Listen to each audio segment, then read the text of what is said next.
Honest review ng isang steakhouse sa BGC. Hello mga kids, naimbitahan kami recently ng isang steakhouse na 36 years old na yung kanilang brand. Meron silang branch sa may Burgos Circle.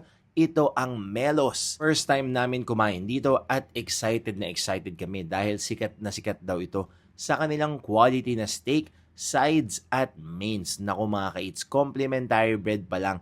Tuwang-tuwa na kami, mainit, ang sarap sa butter at sobrang fluffy. Yung kanyang chicken liver patty naman, kahit si Bini nagustuhan yung lasa kahit medyo peppery siya. Yung gamba sobrang sarap, saktong-sakto yung timpla at talagang ang tamis ng kanilang shrimps. Oyster Rockefeller naman, grabe, cheesy, tapos ang sarap, plump at juicy, tas may bacon pa. Yung chicken wings naman syempre bentang-benta sa kids, lalong-lalo na kay Bini, very classic yung timpla.